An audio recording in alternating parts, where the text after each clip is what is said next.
오늘은 고치시는 예수님이라는 제목으로 하나님 말씀을 나누겠습니다. 한번 따라해 주시면 감사하겠습니다. 고치시는 예수님. 한 번 더요. 고치시는 예수님. 오늘 이 예배를 통해서 하나님께서 은혜 베푸사 고치시는 예수님을 만나시기를 주님의 이름으로 축복합니다. 우리 주님은 못 고치실 병이 없고 못 고치실 마음의 상처가 없고 우리의 영에 눌려 있는 것도 고치지 못하실 일이 없습니다.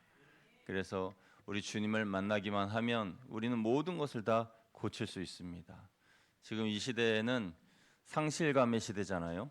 실패한 분들도 많고 또 마음의 어려움을 가지고 계신 분들도 있고 뭔가 좀 제대로 해보기를 원하는데 좀 따라주지 않아서 또 힘이나 또 인력적으로나 또 물질적으로나 여러 가지 형편이 맞지 않아서 실패와 좌절을 맛보고 계신 분들 계시면 이 시간 주님께서 고치시는 예수님께서 저와 여러분의 모든 마음, 특별히 패배감이나 또 낙담이나 좌절이나 우울감이나 그런 모든 것들을 다 고쳐주시기를 주님의 이름으로 축원드립니다.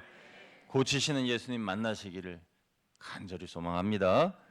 우리는 사순절 기간을 보내면서 예수님의 공생의 기간 동안 주님이 걸어가신 길을 뒤따라 걸어가고 있습니다. 오늘은 예수님께서 많은 병자들을 고치신 일에 대하여서 살펴보기를 원합니다. 예수님은 수많은 사람들을 고치셨습니다. 그 중에 몇몇 사람들 생각나는 대로 한번 생각해 보았는데요. 예수님이 고쳐주신 사람들은 어떤 사람들일까요? 먼저 예수님께 고침을 받은 사람 생각해 보니 사마리아 여인이 있었습니다. 여러분, 이 사마리아 여인은 정오에 물을 기르러 우물로 갔다가 예수님을 그곳에서 만났습니다. 사실은 예수님께서 그 우물 곁으로 찾아가신 것입니다. 그 여인을 만나기 위해 찾아가셨는데요. 이 여인이 왜 정오, 그러니까 한낮에 태양빛이 뜨겁게 내리쬐던 그 중동의 한 지방인 그 사마리아, 그곳에 왜 대낮에 한낮에 우물물을 뜨러 갔을까요? 그것은 사람들을 피하기 위해서입니다. 아마도 이 여인은 대인기피증이 있었던 것 같아요. 그도 그럴 것이 사람들이 이 여인을 향하여서 너무도 수군거리고 뒤에서 욕을 많이 해서 그래서 사람들이 싫었습니다. 그래서 사람들을 피하여 한낮에 물을 길러 갔죠. 이 여인은 남편이 5명 있는데 그로 인하여서 그 사정은 들어볼 생각도 안 하고 아무튼 음란하다, 부정적이다, 부정하다 하여서 이 여인에 대하여서 많은 욕을 해대었습니다. 예수님은 이 여인에게 찾아가서 그 여인의 마음의 상처를 위로해 주시고 그 마음에 참된 평안을 주셨습니다. 예수님을 만난 이 여인은 이분이 바로 메시아이시구나라는 것을 깨닫고 마음에 힘을 얻고 사람들을 피해 다니는 것이 아니라 이제는 마을로 들어가서 내가 메시아를 만났다. 예수님이 메시아시다라고 하면서 예수님의 이름을 전파하고 다녔습니다. 예수님이 고쳐주신 또 다른 사람, 바로 삭개오라고 하는 세리장입니다. 여러분, 삭개오는 세리장으로서 힘 있는 사람이었습니다. 부자였습니다. 권세도 있었고 그리고 능력도 있었습니다. 그런데 당시 세리들은 많은 사람들에게 짐승 취급도 받지 못하는 사람이었기 때문에 그들의 세리들의 장이었기 때문에 그만큼 더 욕도 많이 먹었죠. 요즘으로 말하면은 악성 댓글에 시달리는 사람이었습니다. 그래서 이 세리장 삭개오도 예수님이 오신다는 소식을 듣고 예수님을 만나기 위하여서 돌 무화과 나무 위에 올라가서 예수님이 오시기를 기다렸어요. 그러니까 키가 작아서 그 돌 무화과 나무, 옛날에는 뽕나무라 그랬는데 그 나무 위에 올라가서 예수님을 기다린 것도 있지만 사람들을 피해서 그냥 위에서 조용히 예수님을 보기 위해서 올라갔다라고도 할 수 있습니다. 그러니까 사마리아 여인과 이 삭개오와의 공통점은 사람들을 싫어한다는 거예요. 그리고 사람들이 이 사람들을 싫어한다는 거죠. 그래서 서로가 싫고 서로에게 만나지 않는 그러한 끊겨져 있는 단절된 그런 사람들이었다라는 것을 알 수가 있습니다. 삭개오는 자기 얼굴을 노출시키지 않고 눈만 내민 채 가만히 예수님이 오시는 것을 지켜보고만 있었는데 예수님께서 그 나무 밑으로 걸어오시는 순간 위를 쳐다보시면서 삭개오야 내려와라, 내가 너희 집에 유하여야겠다라고 말씀하셨습니다. 그 순간 삭개오의 가슴은 철렁 내려앉았을 겁니다. 그리고 너무나 흥분이 되었을 것이고 너무 기뻤을 겁니다. 그리고 자기 집에서 예수님을 만나고 이야기하면서 그도 역시 예수님께 고침을 받았습니다. 여러분, 삭개오가 고침받은 것은 무엇이었을까요? 그는 예수님을 만나기 전까지 물질의 노예로 살았습니다. 물질에 매여서 살았다는 것이에요.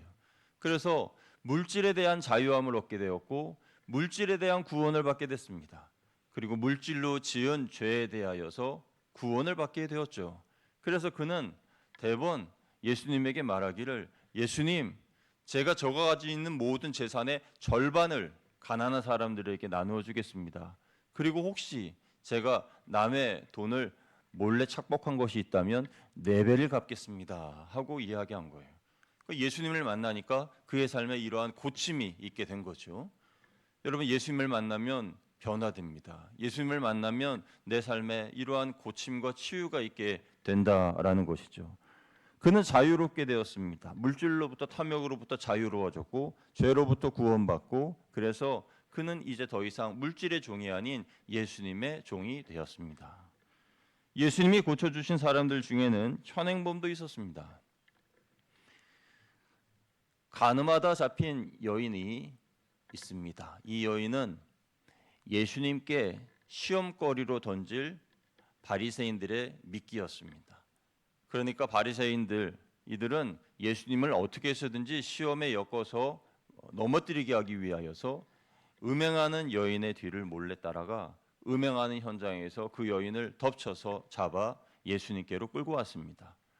그러니까 예수님께 사랑이 예수님이신지 아니면 율법에 기록된 대로 이 여인을 이 문제를 해결할 것인지 둘 중에 하나 딜레마에 걸리게 해서 어떻게 해서든지 예수님을 시험에 걸려 넘어뜨리게 하려고 하였던 것이죠.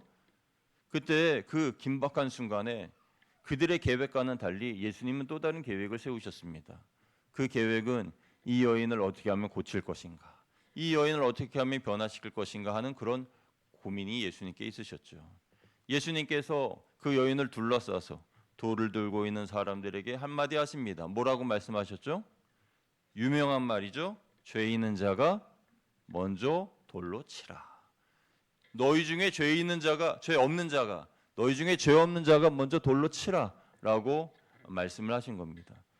여러분, 그들은 양심의 가책을 받았습니다. 죄 없는 자가 먼저 돌로 치라라고 말씀하시면서 또 땅에다 무엇을 쓰시는데 아마도 거기 모여 있는 사람들의 죄의 제목들을 하나씩 쓰신 것 같아요. 그 모습을 보면서 자신의 양심의 가책을 받고 그들은 돌을 내려놓고 하나둘씩 떠나게 됩니다. 그 자리에는 예수님과 그 여인 둘만 남게 되었죠. 그 여인은 부끄러운 만남으로 예수님을 만나게 되었지만 어찌되었든 주님을 만난 후 그 여인은 변화되었습니다. 예수님이 그녀를 용서해 주셨고 다시는 죄를 짓지 않으며 하나님께서 기뻐하시는 삶을 살게 된 것입니다. 그러니까 예수님은 현행범도 새 사람으로 고쳐주시는 분이시다라는 것을 알 수 있습니다. 예수님은 다수의 많은 병자들을 고치셨습니다. 예수님은 많은 병자들을 고치실 때에 아무런 조건 없이 고쳐주셨습니다. 예수님은 앞을 못 보는 사람을 보게 하셨고 일어나지 못하는 사람을 일어나게 하셨고 손 마른 자들의 병을 고쳐주셨고 중풍병자를 고쳐주셨고 12일 동안 혈루병으로 앓는 여인을 고쳐주셨습니다. 그래서 저는 확실히 믿고 바랍니다. 오늘 이 예배를 드리는 여러분들, 이 가운데 예수님께서 찾아오셔서 우리들의 모든 질병도 고쳐주실 줄로 믿습니다. 이 믿음을 가지고 우리가 나아가기를 원하는 것입니다. 예수님은 고쳐주시는 하나님이신 것입니다. 예수님은 또 누구를 고쳐주셨습니까? 어둠의 영에 붙잡힌 사람들도 고쳐주셨습니다. 예수님을 만난 사람들 중에는 귀신 들린 사람들이 많았습니다. 그 귀신 들린 사람들, 사복음서의 기록을 보면 예수님을 찾아오기도 하고 예수님이 찾아가 만나기도 하시는데 대부분 예수님이 그들에게로 찾아가셨습니다. 왜냐하면 그들은 예수님에게로 찾아갈 의지가 없는 사람이죠. 의지라고 하는 것은 노력이 없다는 것이 아니라 귀신에게 사로잡혔기 때문에 자신의 의지 자체가 사라졌다는 것이에요. 귀신에게 조종당하는 사람들이라는 겁니다. 그래서 귀신이 하라는 대로 합니다. 불에 들어가라 그러면은 뜨거워도 자기 몸이 타도 들어갈 수밖에 없고, 물에 들어가라라고 하면은 생명의 위협이 있는데도 물에 첨벙첨벙 들어가는 것이 귀신에 빠진 사람들입니다. 무언가에 중독된 사람들도 자기 의지대로 못하는 사람들입니다. 그들은 어둠의 영에 의하여 지배가 된 사람입니다. 무언가에 중독된 사람들, 술에 빠져서 술에 중독된 사람들은 헤어나오지를 못합니다. 도박에 빠진 사람들은 도박에 의하여 헤어나오지를 못합니다. 음란에 빠진 사람들은 그 음란에 의하여 헤어나오지를 못합니다. 모두가 어둠의 영에 붙잡혔기 때문입니다. 그렇게 정신과 영이 황폐해지면 그 사람들은 이것이 잘못됐다는 것을 알면서도 빠져나오지 못합니다. 왜냐하면 내가 나를 다스리고 통제할 수 있는 능력을 잃어버렸기 때문이죠. 그런 그들에게 예수님께서 찾아가셨습니다. 예수님을 찾아갈 수 없는 힘없는 그들에게 예수님은 찾아가셔서 그들을 고쳐주셨습니다. 예수님은 귀신 들린 사람들에게 그들의 믿음을 테스트하시고 고쳐주신 것이 아니라 긍휼한 마음으로 사랑의 눈으로 귀신아 물러갈지어다 외치시면서 그 안에 있는 귀신을 쫓아내 주셨습니다. 여러분, 우리도 악한 영에 시달리거나 무언가에 중독된 사람들을 보면 그들을 예수님께로 이끌어 주어야 됩니다. 그것이 우리 믿음의 성도들의 책임이고 그리스도인의 의무이자 사명입니다. 그래서 우리는 두 눈을 밝게 떠서 내 주위에 무언가 중독되어 있는 사람은 없는가, 어디엔가 매여서 자기의 의지와는 상관없이 죄의 길에 빠져가는 사람들은 없는가 살펴보아야 됩니다. 그들을 주님께로 이끄는 것이 나의 사명인 것이에요. 여러분, 이 세상에 고칠 수 없는 중독이라 할지라도 예수님이라면 어떤 중독도 어떤 영의 문제도 다 해결해 주실 수 있는 줄 믿으시길 축복합니다.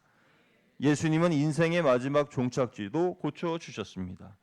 예수님은 십자가에 달려 돌아가실 때에 좌우에 흉악한 흉악범들과 함께 십자가에 달려 돌아가셨는데 그 한편에 있는 강도가 예수님에게 이렇게 말했습니다. 예수여, 당신의 나라에 임하실 때에 나를 기억하여 주옵소서. 예수여, 당신의 나라에 임하실 때에 나를 기억하여 주옵소서. 그 말을 들으신 예수님께서 오늘 내가 나와 함께 낙원에 있으리라 라고 말씀해 주셨습니다. 그러니까 예수님은 그 십자가에 달리시기까지 수많은 고난과 또 채찍과 고통과 고문과 물과 피를 쏟으시고 십자가에 달려 죽으시는 과정 가운데에서도 그 옆에 있는 흉악범을 고쳐주셨습니다. 그의 미래를 고쳐주셨어요. 죽음에서 생명으로, 지옥에서 천국으로 그를 인도해 주셨다라는 것입니다. 예수님은 이렇게 살아서 또 마지막 생을 마감하는 그 순간까지 한 명이라도 더 고치시기 위해서 자신의 시간을 모두 다 투자하셨습니다. 아마 이 강도는 천국에 들어가고 나서야 내가 얼마나 큰 은혜를 입은 사람인지 깨닫게 되었을 겁니다. 가슴을 쓸어내리면서 내가 만약에 이 죽음의 순간 예수님을 못 만났다면 어떻게 됐을까 하는 생각을 하게 되었을 거예요. 사랑하는 성도 여러분, 죽음의 마지막 순간이라 할지라도 예수님은 고치실 수 있습니다. 더 이상 육신은 고칠 수 없다 하더라도 그 영은 고칠 수 있습니다. 어쩌면 육보다 영이 고침받는 것이 더 큰 축복일 것입니다. 그러므로 죽음의 문턱에 있는 불신 가족을 두신 분들은 마지막까지 그 영혼이 예수님을 만날 수 있도록 계속 기도하셔야 됩니다. 그러면 그 영혼이 자신의 영혼을 예수님께 의탁하는 순간 예수님께서 흉악한 강도에게 오늘 네가 나와 함께 낙원에 있으리라 말씀하신 것처럼 그의 영혼을 천국으로 인도하여 줄 것을 믿습니다. 그렇다면 어떻게 해야지 고치시는 예수님을 만날 수 있을까요? 앞서 말씀드린 성경의 사람들은 예수님과 같은 시대에 살았던 사람들입니다. 그래서 예수님과 같은 공간에 있었고 같은 시간대를 걸어갔던 사람들이죠. 그래서 예수님을 직접 만날 수 있었습니다. 그런데 지금 우리는 예수님과 같은 시대에 살지 않고 예수님과 같은 공간에 있지도 않습니다. 그러면 어떻게 우리가 예수님을 만날 수 있습니까? 예수님을 만날 수 있는 방법이 있습니다. 첫째로 말씀을 통해 고치시는 예수님을 만날 수 있습니다. 한번 따라하시면 감사하겠습니다. 말씀을 통해 예수님을 만날 수 있습니다. 우리는 말씀을 통해 고치시는 예수님을 만날 수가 있습니다. 요한복음 1장 1절을 보면은 예수님이 말씀이다라고 증거하고 있는데요. 우리 말씀 같이 읽어볼게요. 시작. 태초에 말씀이 계시니라. 이 말씀이 하나님과 함께 계셨으니 이 말씀은 곧 하나님이시니라. 아멘.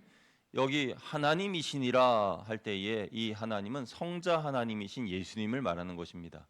그러니까 말씀이 태초에 계셨다. 그 말씀이 바로 예수님이시라는 거예요. 예수님께서 태초부터 계셨고 그 예수님께서 말씀으로 오셨다라는 것을 요한복음 1장 1절이 말씀하고 있는 거예요. 이 말씀이신 예수님을 내가 믿을 때 우리는 성경 말씀을 읽으면서 우리 주 예수님을 만날 수가 있고 고치시는 예수님을 만날 수 있고 그 말씀으로 내가 치유를 받을 수가 있다는 거예요. 우리는 예수님과 같은 시대를 살지는 않지만 말씀을 통해 예수님을 만날 수 있습니다. 그리고 말씀이신 예수 그리스도의 이 모습을 보면서 우리는 상상할 수 없는 변화를 얻게 됩니다. 성경 속의 인물들처럼 우리도 똑같이 은혜를 경험하고 주님을 만나 체험할 수가 있는 것이죠. 요한복음 1장 14절은 예수님이 말씀 되심을 구체적으로 더 증거하고 있는데요. 우리 14절 말씀 같이 또 읽어봅니다. 시작. 말씀이 육신이 되어 우리 가운데 거하심에 우리가 그의 영광을 보니 아버지의 독생자의 영광이요 은혜와 진리가 충만하더라. 아멘. 여러분 2000년 전에 예수님께서는 육신으로 이 땅에 오셔서 33년간 이 땅에서의 생애를 사시면서 마지막 십자가에 달려 죽으셔서 우리들을 구원하셨습니다. 온 인류의 죄를 구속하셨습니다. 그러면 예수님께서는 지금 아무것도 안 하고 계시나요?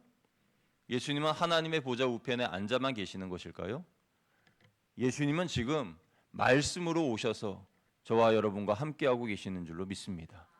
그러니까 말씀으로 오신 예수님, 이 예수님을 우리가 만나야 된다는 거예요. 말씀으로 오시는 예수님을 만나면 변화됩니다. 만약 우리가 매일매일 말씀을 통해 예수님을 만난다면 우리의 인격이 바뀌고 신앙은 구체적으로 바뀌고 또 실천적인 신앙인으로서 삶을 살아가게 될 것입니다. 뚜렷한 삶의 목표도 생기게 될 겁니다. 말씀을 통해서 예수님을 만나면 우리는 원수까지도 사랑할 수 있는 사람이 된다는 거예요. 말씀을 통해서 예수님을 만난 사람들이 그렇게 변화됐습니다. 여러분이 매일매일 말씀을 통하여 우리 주님을 만나시기를 축복합니다. 그렇다면 말씀을 통해 예수님을 만난다는 것은 도대체 무슨 말입니까?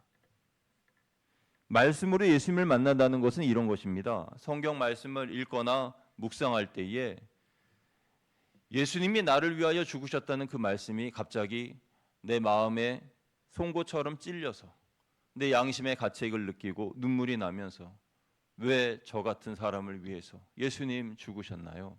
이런 생각이 들고 또 예수님이 하신 그 말씀을 읽으면서 어떻게 이런 말씀을 하실 수가 있을까? 이 말씀은 정말 살아있는 말씀이구나. 나를 위해 주시는 말씀이구나. 이런 것이 느껴질 때 그 순간이 바로 말씀이신 예수님을 만나는 순간이에요. 그러면 우리는 그때에 성경을 읽다가 잠깐 눈을 감고 하나님께 이렇게 기도해야 합니다. 하나님, 제가 이 성경 말씀을 읽는데 왜 제 눈에서 눈물이 날까요? 왜 제 마음이 이렇게 괴롭고 양심의 가책을 느끼는 것일까요? 알려주세요, 하나님. 하고 하나님께 기도하면 예수님이 너를 위하여 죽으셨단다. 이런 말씀과 또 그 말씀의 해석도 함께 들려주실 겁니다. 그러면 그때가 내가 예수님을 만나 고침받는 순간이 된다라는 것이죠. 말씀을 통하여 예수님을 만나면 나는 변화됩니다. 인격이 성숙해지고 육체가 강건해지고 내 영은 말씀과 믿음과 성령으로 충만해지죠. 그러면 우리 삶에는 감격이 넘쳐나게 되고 사라졌던 희망이 샘솟게 되고 꿈이 생기고 비전이 생기게 됩니다. 예수님은 우리의 모든 것을 바꾸실 수 있습니다. 예수님은 죽은 자도 살리셨고 온갖 질병들을 고치셨고 악한 영에게 붙잡혀 있는 그들을 자유케 하셨습니다. 차마 입에 담지 못할 죄악을 범한 흉악범들의 죄도 깨끗하게 용서해 주셨습니다. 예수님과 함께라면 우리는 씻지 못할 죄가 없고 감당하지 못할 어려움은 없다라는 것입니다. 예수님을 만나십시오. 말씀으로 예수님을 만나십시오. 그러면 우리의 남은 삶을 예수님이 새롭게 해 주실 것입니다. 두 번째로 우리는 찬양과 예배를 통해 고치시는 예수님을 만날 수 있습니다. 한번 따라하시면 감사하겠습니다. 찬양과 예배를 통해 예수님을 만날 수 있습니다. 여러분, 우리는 지금 예배를 드리고 있죠. 예배를 드리면서 조금 전에도 우리는 찬양을 불렀습니다. 그러면 우리는 예수님을 만났어야 합니다. 그리고 지금 만나는 중이어야 합니다. 그런데 여러분 마음은 지금 어떠신가요?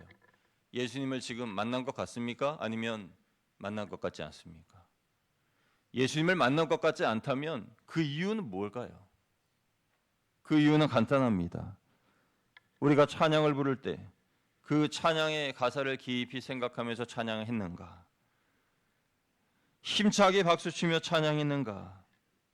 그렇지 않다면 우리는 예수님을 만나지 못한 것입니다. 많은 성도들이 아무런 생각 없이 찬양하는 경우가 많습니다. 생각 없이 부르는 찬양을 우리가 많이 합니다.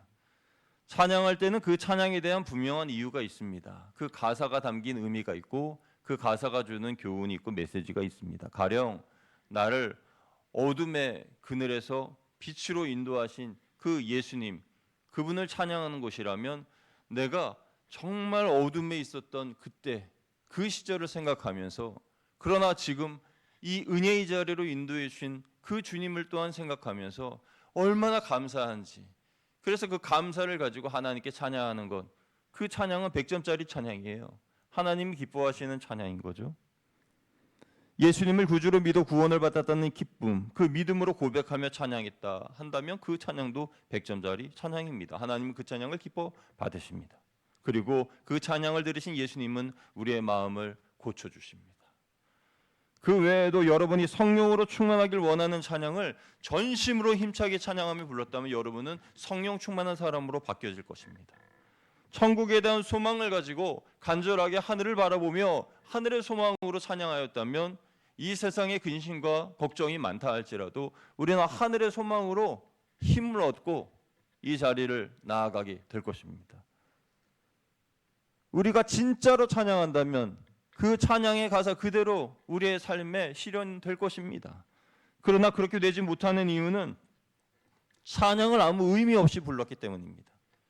아무 생각 없이 찬양을 부르고 아무 생각 없이 박수를 치고 찬양할 때 누가 왔는지 두리번거리면서 아무 생각 없이 그저 찬양을 불렀기 때문에 내 안에 치유가 일어나지도 않고 예수님을 만나지도 못하고 그냥 그렇게 시간만 흘러가게 된 거예요.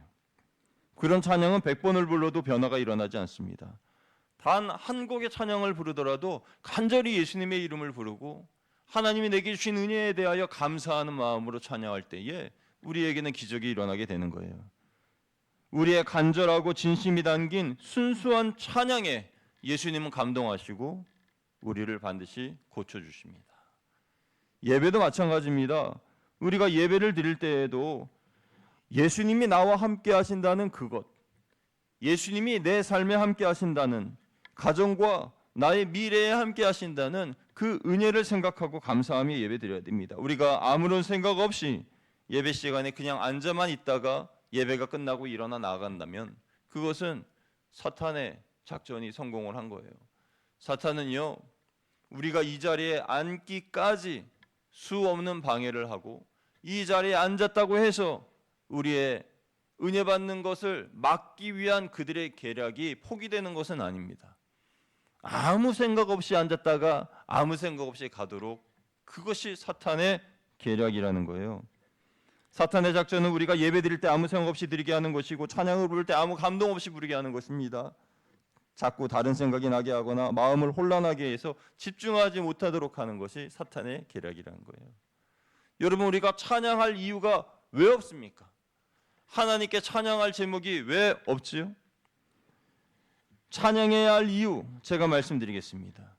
나를 사탄의 지배로부터 벗어나 영적인 자유를 주셨기 때문에 찬양해야 하고, 우리를 택하신 족속으로 왕같은 제사장으로 거룩한 나라로 삼아주셨기 때문에 하나님께 감사하고 찬양해야 합니다. 나를, 이 믿음 없는 자를 의롭다 여겨주시고 예수님의 보혈로 정결케 하시고 구원시켜 주셨기 때문에 감사하여 찬양하는 것이죠. 이 정도면 찬양할 이유가 충분하지 않습니까? 우리가 예배드릴 때에 예수님이 나를 고쳐주신다는 믿음을 가지고 드린다면 예배를 통하여 우리는 새로워질 것입니다. 그때 고치시는 예수님은 여러분의 마음에 평안을 주실 겁니다. 우리 옆에 계신 분에게 한번 인사하겠습니다. 고치시는 예수님을 만납시다.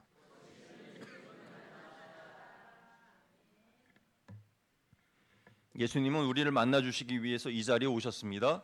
그 예수님을 우리가 만나야 돼요. 예수님을 만나면 지혜와 용기가 생기고 두려움이 사라지고 담대해집니다. 그리고 하늘의 소망을 가지고 비전을 가지고 살아가게 되는 것입니다. 여러분, 우리는 예배를 드릴 때 주님께 나의 초점을 맞추고 예배를 드려야 됩니다. 예수님께 초점을 맞추고 예배를 드린다는 말은 뭘까요? 지금 같은 사순절 기간에는 예배 드릴 때에 찬양을 예로 들어보면은 사순절과 관련된 찬양을 하는 게 좋습니다. 여러분, 부활절에 추수감사 찬양을 부른다든지 성탄절에 고난주간 찬양을 부른다고 생각해 보세요. 너무나 언밸런스하지 않습니까?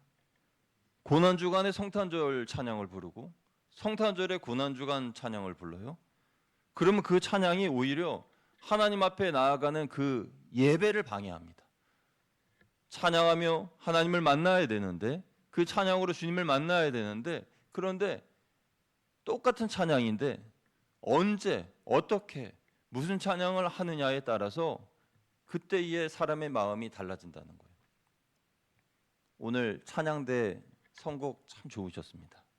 우리 찬양대 찬양할 때에 이 사순절 기간 동안 그 찬양의 가사처럼 우리가 묵상하며 살면 좋겠어요. 얼마나 좋습니까? 그러니까 이 초점을 맞추고 예수님께 초점을 맞추고 예배를 드리는 거예요. 말씀도 마찬가지입니다. 우리가 말씀을 들을 때에, 그리고 말씀을 묵상할 때에 그 말씀을 내가 좋아하는 말씀을 취하기 위해서 말씀을 찾아다니는 우리가 아니라 내게 주시는 하나님의 말씀을 듣기 위해 귀를 열어야 됩니다. 우리 성도님들 중에서 말씀에 대한 열심이 있으셔서 인터넷이나 유튜브를 통해서 다른 목사님들의 설교를 많이 들으시는 분들도 있을 거예요. 그런데 저는 이 시간 확실하게 말씀드립니다. 말씀을 찾아다니는 것이 여러분 신앙생활에 유익하지 못합니다. 왜냐하면 여러분의 신앙을 편식하는 신앙으로 만들기 때문에 그래요. 여러분 솔직히 생각해 보세요. 여러분이 인터넷이나 유튜브에서 어느 목사님의 말씀을 이렇게 들으려고 할 때에 헌금을 강조하시는 그런 목사님의 설교 찾아서 듣습니까? 11조 해야 됩니다. 감사헌금 해야 됩니다. 그러한 말씀을 강조하며 말씀 전하시는 목사님의 설교 찾아서 들으신 적 있어요? 없잖아요. 왜냐하면 그런 소리는 듣기 싫으니까. 교회에 헌신하십시오, 충성하십시오 하고 말씀하시는 그런 목사님의 설교를 듣기 위해서 찾아서 들어가 들으십니까? 아니잖아요. 내 귀에 듣기 좋고 달콤한, 그리고 그 말씀을 들으면은 뭔가 마음의 위로가 되고 너무 좋은 그런 말씀을 찾아다니지 않습니까? 우리 아이들도 음식을 편식하면 이 건강하게 성장하지 못해요. 한쪽으로 불균형된 그런 신체, 그런 건강을 가지고 자라갑니다. 영적으로도 마찬가지예요. 우리가 하나님의 말씀을 예수 중심으로, 하나님이 내게 주신 그 말씀을 듣기 위하여 귀를 열고 하나님의 음성을 들어야지, 내가 하나님 말씀을 찾아다녀서는 안 되는 거예요. 만약 여러분이 다른 목사님들의 설교를 듣기를 원하신다면 제게 물어봐 주세요. 여러분의 영혼을 살찌울 목사님의 설교를 제가 소개해 드리겠습니다. 그러나 하나님은 담임 목사의 설교를 통해 여러분에게 말씀을 전하시고 영혼을 살찌우게 하신다는 것을 잊지 마시기를 바랍니다. 찬양이든 예배든 설교든 예수님이 중심이 되어야 됩니다. 중요한 것은 나를 고치시는 예수님, 그 예수님이 중심이 되어야 된다는 거예요. 그래서 예배를 드릴 때에도 그 시간이 예수님이 나를 지금 고쳐주고 계시는구나. 찬양을 드릴 때에도 그 찬양 중에 예수님이 지금 나를 고쳐주시는구나.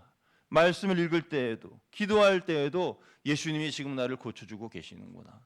이런 생각을 하면서 찬양을 부르고 예배를 드리고 말씀을 읽고 보고 듣고, 그렇게 되면 내 영이 새로워지고 건강해지고 변화되는 거예요.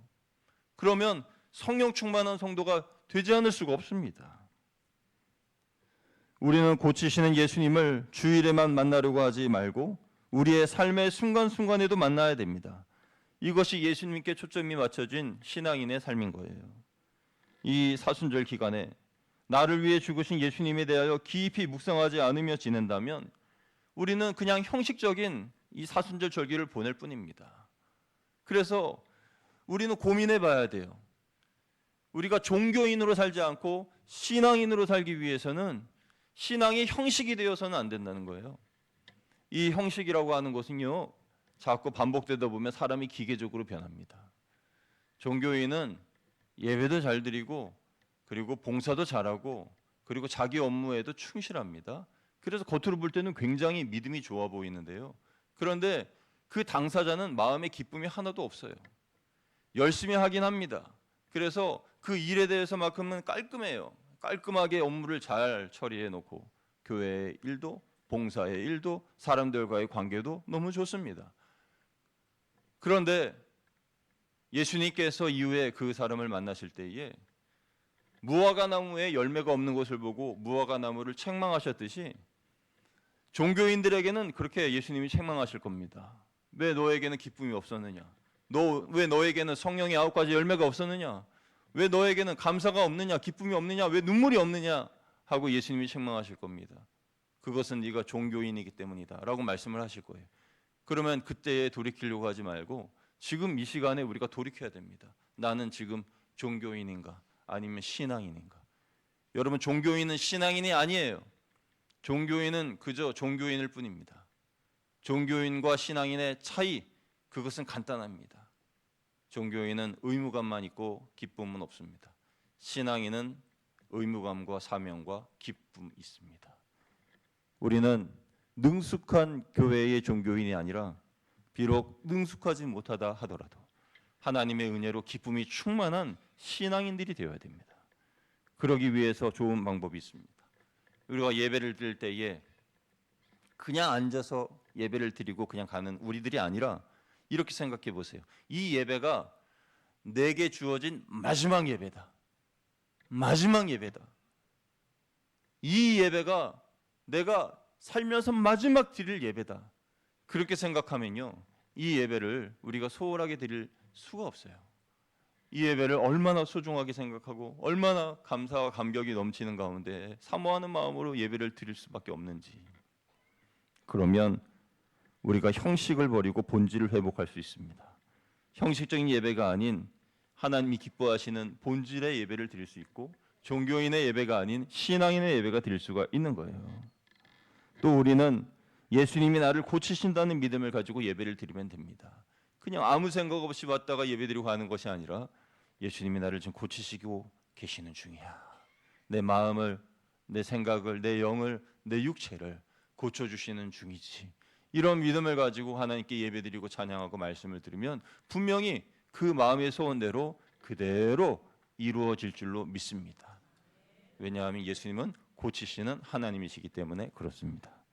이 사순절 기간에 십자가를 지신 예수님이 나를 고치시기 위하여 오셨다는 것을 믿으시고 예배와 찬양과 말씀과 기도 시간에 예수님이 나를 고치신다는 것을 믿으시고요, 이번 한 주간도 사시기를 주님의 이름으로 축복합니다. 그러면 우리의 삶에 어떤 놀라운 변화가 일어나는지 여러분 직접 체험하시고 우리가 다음 주에 만날 때 그 간증과 기쁨을 가지고 다시 만나기를 주님의 이름으로 축복합니다. 함께 기도하겠습니다. 하나님 아버지, 우리가 찬양할 때나 기도할 때나 말씀을 읽을 때나 예배를 드릴 때나 우리의 삶의 모든 순간에 예수님이 나를 고치고 계시다는 것을 잊지 않기를 원합니다. 또한 우리가 삶의 예배자로서 생활하는 순간순간 나를 고치시는 예수님을 바라보며 생활하게 하여 주셔서 이번 한 주간도 예수님의 온전한 치유와 회복이 내 삶의 우리 가정에 이루어지게 하여 주옵소서. 우리 주 예수 그리스도의 이름으로 감사하며 기도드리옵나이다.